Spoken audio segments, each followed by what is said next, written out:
Hours, a weekly live show brought to you by Team at Bunker Labs, a national network of veteran entrepreneurs and military spouses helping to grow our community. I'm your host, the one and only Iron Mike Steadman, coming to you from the tropical environment of Newark, New Jersey, joined by my co-host, Amy Morrison, and our special guest, Brian Letzter. What's going on, y'all? Hey, how are you? Why y'all why are y'all smirking when I say the tropical environment of Newark? Don't y'all know we've got luscious palm trees out here and beautiful beaches, etc. I mean, you might have beaches. Got that warm ocean front, right? Yeah. We definitely do not have a warm ocean front. I'm making it up. We are the brick city, but I say it with pride because whenever I travel, I always tell people, they say, "Where do you live?" And I say, "Newark, New Jersey." And then they always kind of have this kind of head back moment. But so we got a good topic for you all today. We're going to be talking about crowdfunding and whether or not you should leverage it for your business, for your projects. I had opportunity to launch my first crowdfund through Indiegogo, where Brian is a senior account executive. I think in 2021. Yeah, 2021. I launched my first crowdfund, but I'm a nonprofit CEO as well. And so I feel like I'm always having to raise money. But real excited to talk about crowdfunding with Brian today. So before we jump into that, if you're tuning in live, go ahead and drop in the chat where you're dialing in from. And I'm going to pass it over to Amy to share any updates that are taking place in the bunker. Thanks, Mike. Yeah, just a couple of things this week. One last plug for the holiday gift guide. I no guarantees on shipping times. Just check out the websites and see if there's more details there.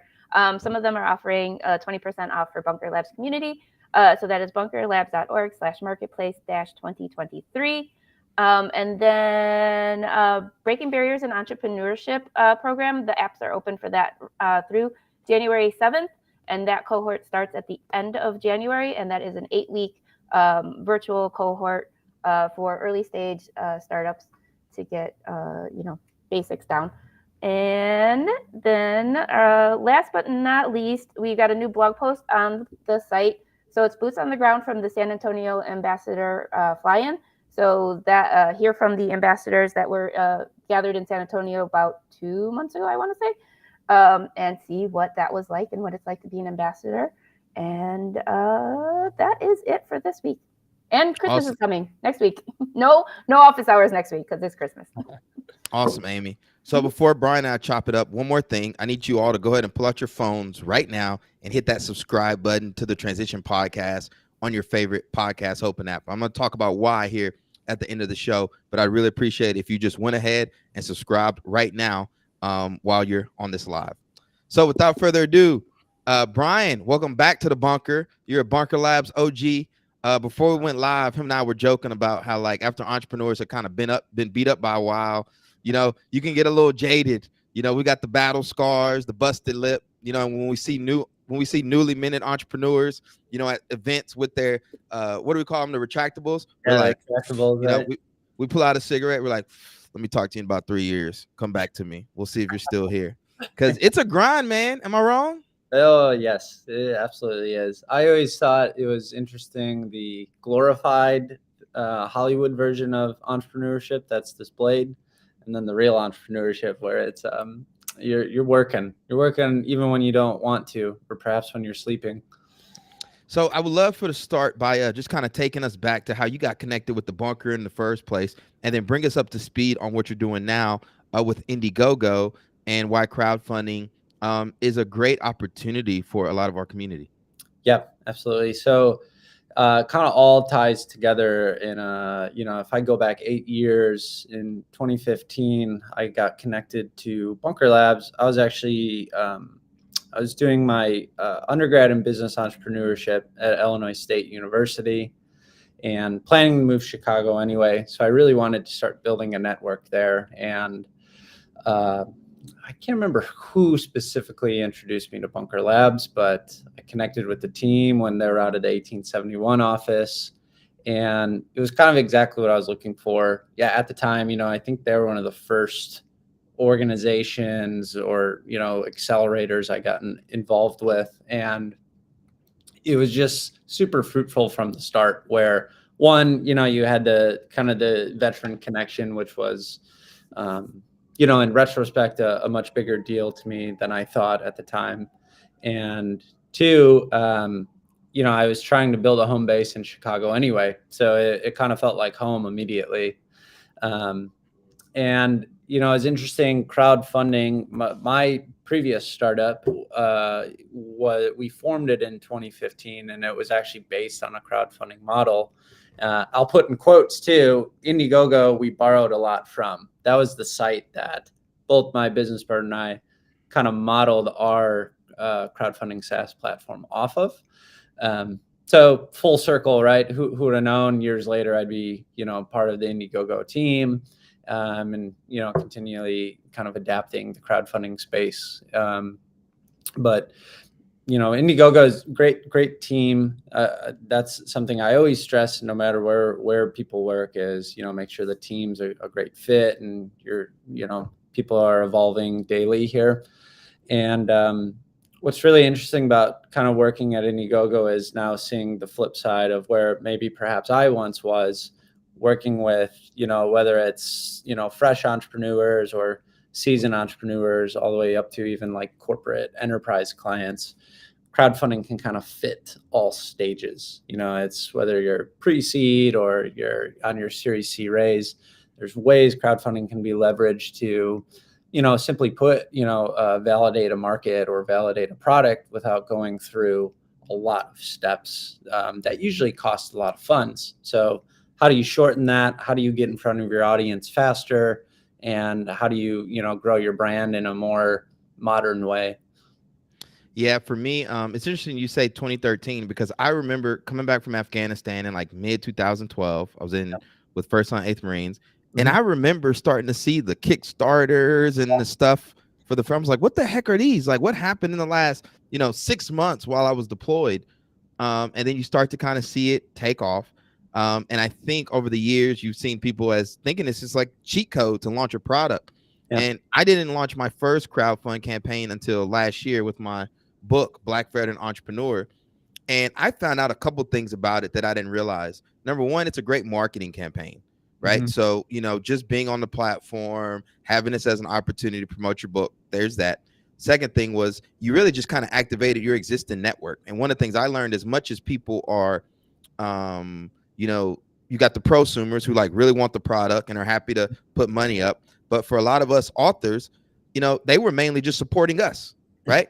Like they wanted to support us with the book. And so I was super nervous the night before I hit publish on that crowdfund, because I didn't know what was going to happen.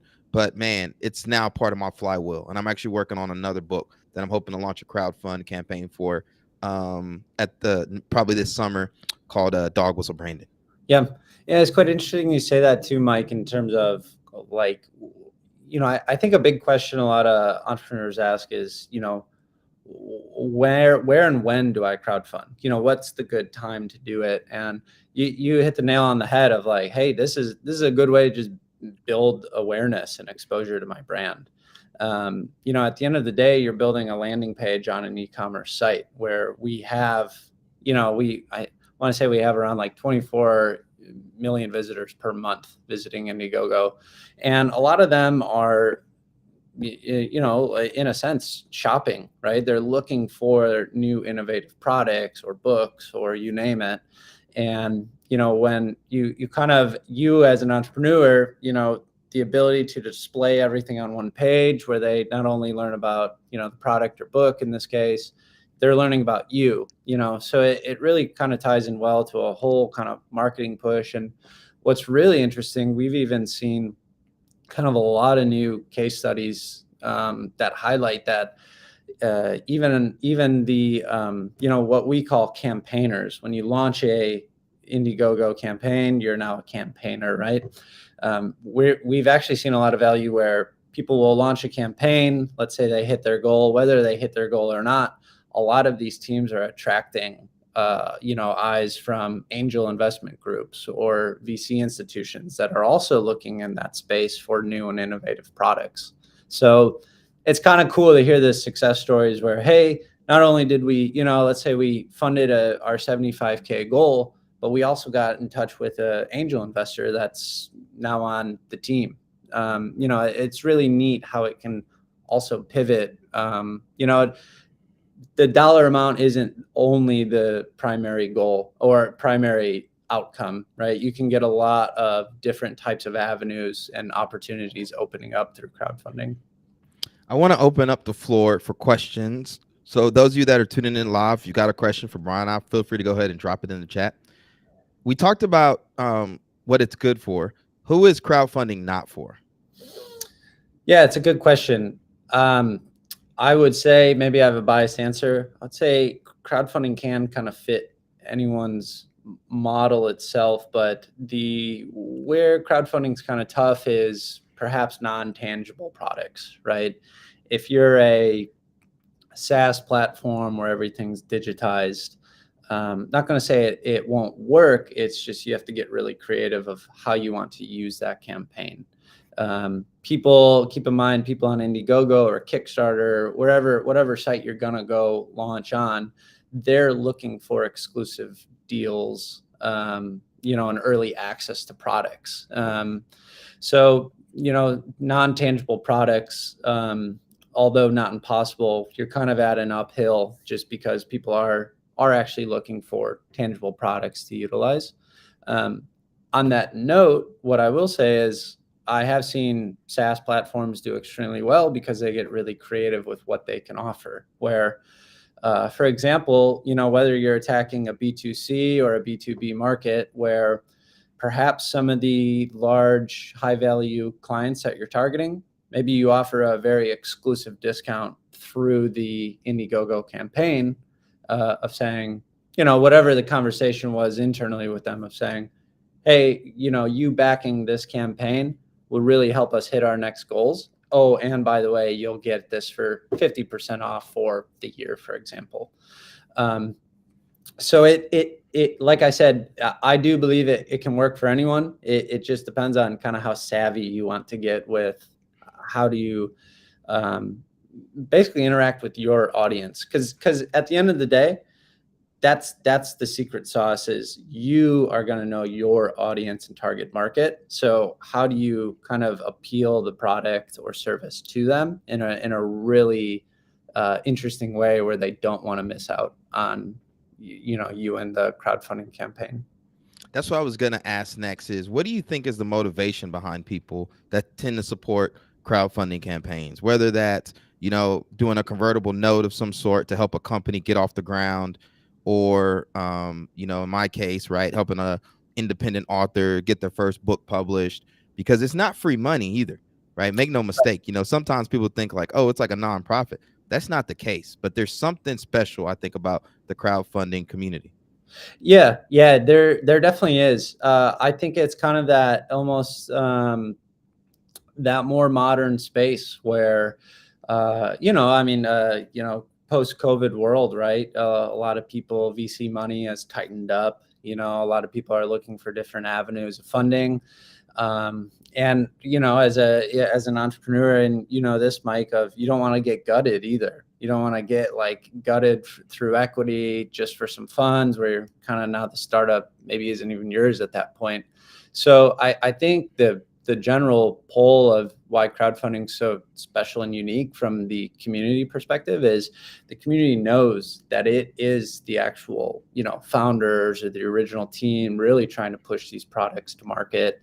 And it's nice. I think from a data perspective, about 64% of people on Indiegogo or all crowdfunding sites, they're looking for exclusive deals. So not only are they kind of in this space to kind of, support entrepreneurs in the early stages, but they're there for a good reason too, of saying, hey, before this product hits Amazon or Walmart, I'm going to get it at the best deal. And by the way, I get to interact with the team directly. So there's also this feedback loop that's really powerful where community members really feel engaged as well, where, hey, Mike, if I read your book and, I had, thoughts or perhaps publishers in mind that I knew, I have that direct connection with you as the team as well.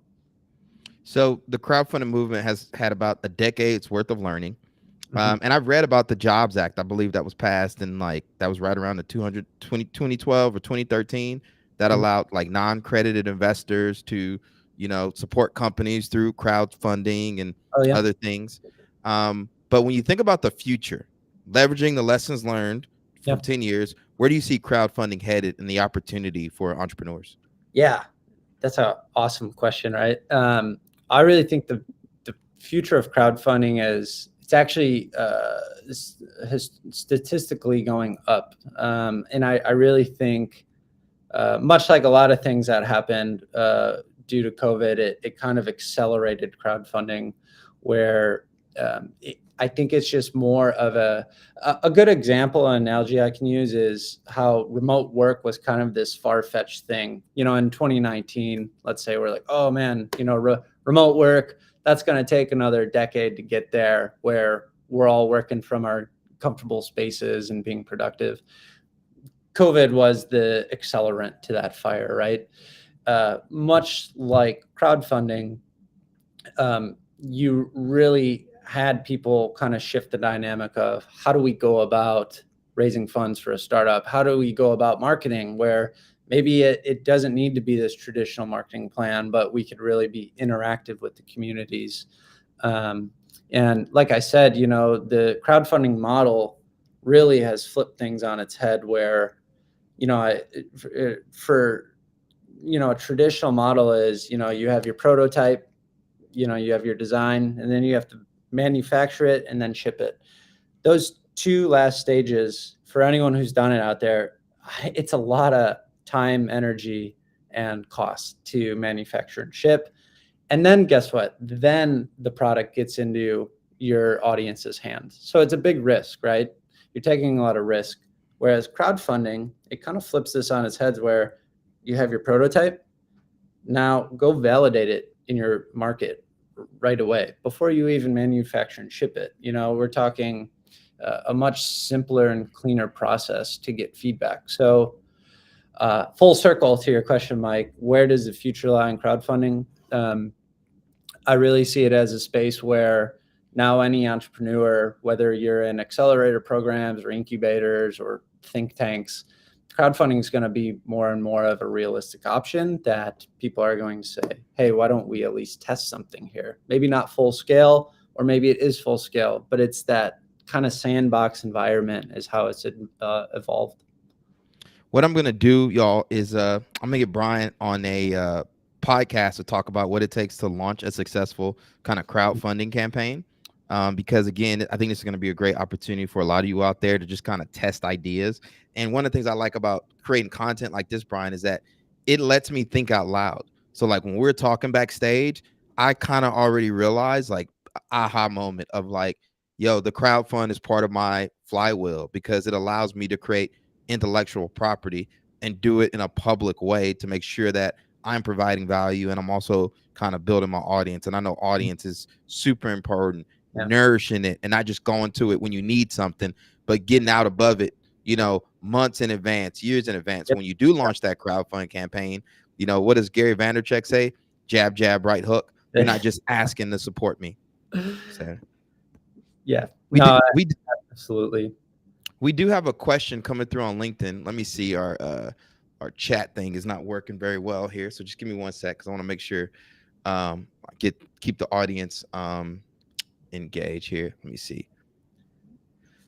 How would you present value to a potential investor for a niche market service that is at the moment only available in one location? For example, performance automotive sourcing and mechanics. And I'm gonna reference this in the crowdfunding space.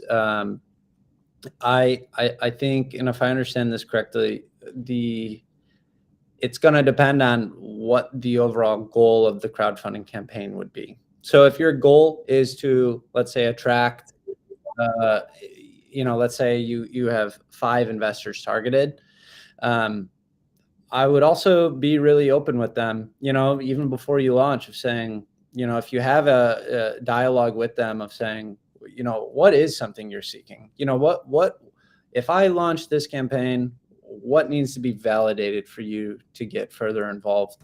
I think that's kind of step one of just kind of being open with, and this is also coming from my startup experience of working with investors of, it doesn't have to be so secretive or, guessing of what they're necessarily hoping for. Maybe it doesn't align. I would just clear that up with the conversation, and how that kind of relays to the crowdfunding campaign is really building that in a specific way of saying, great, here's the goal of this campaign, whether it's, hitting a peak number of backers for a focus group even.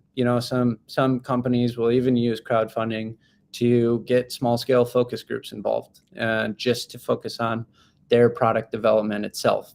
So again, that crowdfunding, once you launch your crowdfunding page, whether it's you're trying to, knock it out of the park and raise 200K, that's very doable. And we have a lot of tools to do that, whether it's, working with manufacturers, shipping companies, and even marketing agencies.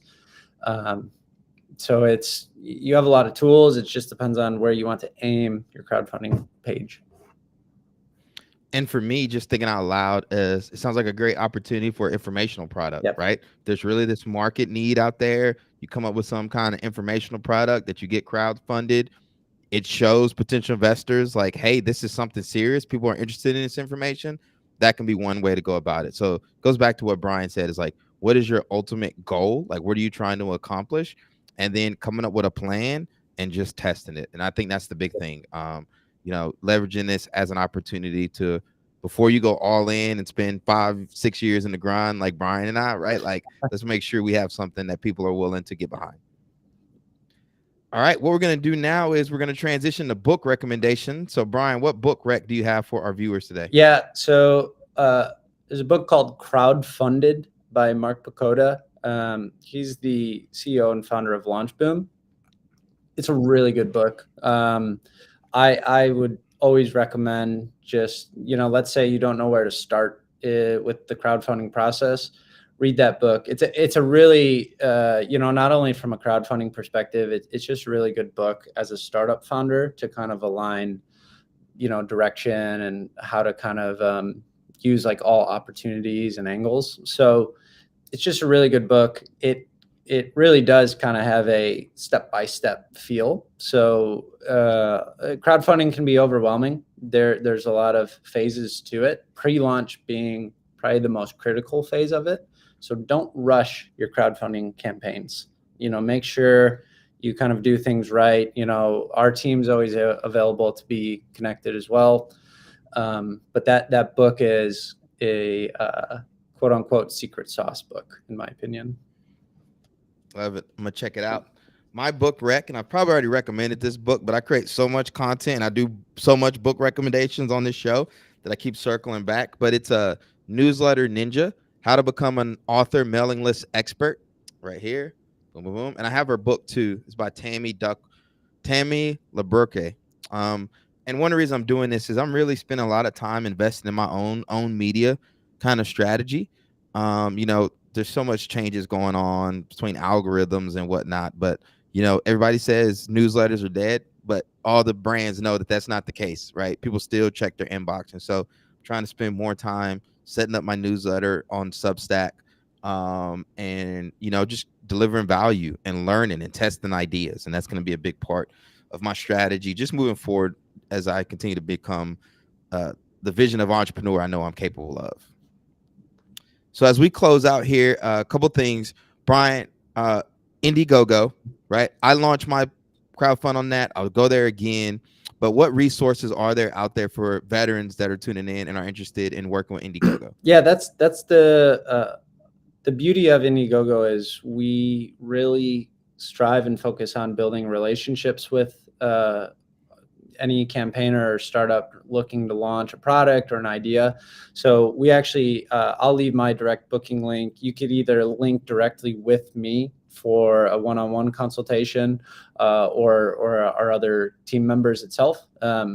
that's the beauty of it. We really do care. We want to work with you, and we want to have conversations, because that's really going to be the best way to kind of launch a successful campaign. Also, we have a whole, if you don't want to talk to me or don't want to see my face again, right?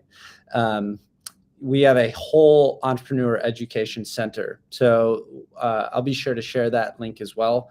You can find just about everything you need right in that education center, step-by-step guides, recommendations, case studies, you name it, all there. So whatever route you take, whether you want to kind of meet in person or, kind of have your education library, we're there for you as a resource in any regard. Listen, man, he just said he's giving y'all his personal link. Brian's time is $10,000 a minute. We already had to send him the invoice to get him on office hours. So make sure y'all take advantage. I know I am. So, man, it's an honor having you on.